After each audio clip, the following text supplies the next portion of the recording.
What's up? This week's video, we're talking about something that gets a little dirty and a little hairy.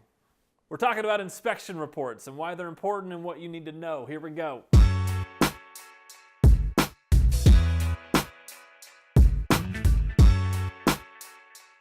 So what the inspection period is where the seller says, here's my house. The buyer says, I want to buy your house. The buyer says, all these things are wrong with your house and I want you to fix them. And the seller says, no.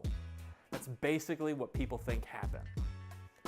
That's not what happens though. So basically you have the buyer who gets the home inspection. I always recommend a home inspection. Please do not get one. So basically once you go into contract, if you are buying the house, you get to inspect the house to make sure that it is suitable to live in. If you're selling the home, the buyer gets to make sure that your house is suitable to live in. What makes this part so difficult is if you've lived in the home, you know that it's livable and that nothing's wrong because you've lived there. You wouldn't live anywhere that wasn't livable, would you? But if you're buying the home, what it really comes down to is you don't want to move into a house you have to put a lot of money into. So those two sides are on opposite ends of the spectrum. The goal is to meet in the middle somewhere to where both sides are happy. So when I get the inspection report back, I'm looking for four things. I want to know that the foundation is good. I want to know that there's no water damage. I want to check for termites for sure. And I want to know that all the major appliances work. I'm not talking about the stove, the microwave. I'm talking about like the HVAC system and your water heater, the roof's good and things like that.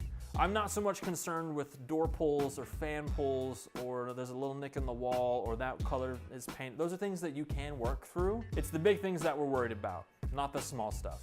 Small things you can handle, big things need to be addressed. So as I'm on my quest to make you educated buyers and sellers, what I want you to understand is that sellers want to sell the home and buyers want to buy the home.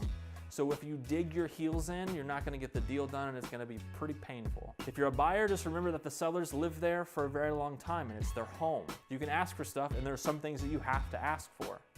And if you're the seller, please realize that the buyer doesn't want to go into a house that they think they're gonna have to sink a ton of money into. I've yet to have a deal fall through because inspections didn't work out because I always try and prep and I want people to understand those core things about the inspection period.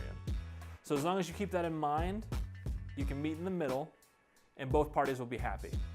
Then you get the home. Other small things that you need to know or that would be helpful for you to know is that you get one shot at the inspection notice. So whenever you type up your list and you submit it, after that they can say yes, no, or go away. So to recap, this is where most of the problems come up is in the inspection period and I just want you to be prepared going into your deal so that you know that. Because remember, I want you to be educated and lethal at buying or selling your home. I'm Blake Cook and I'm out.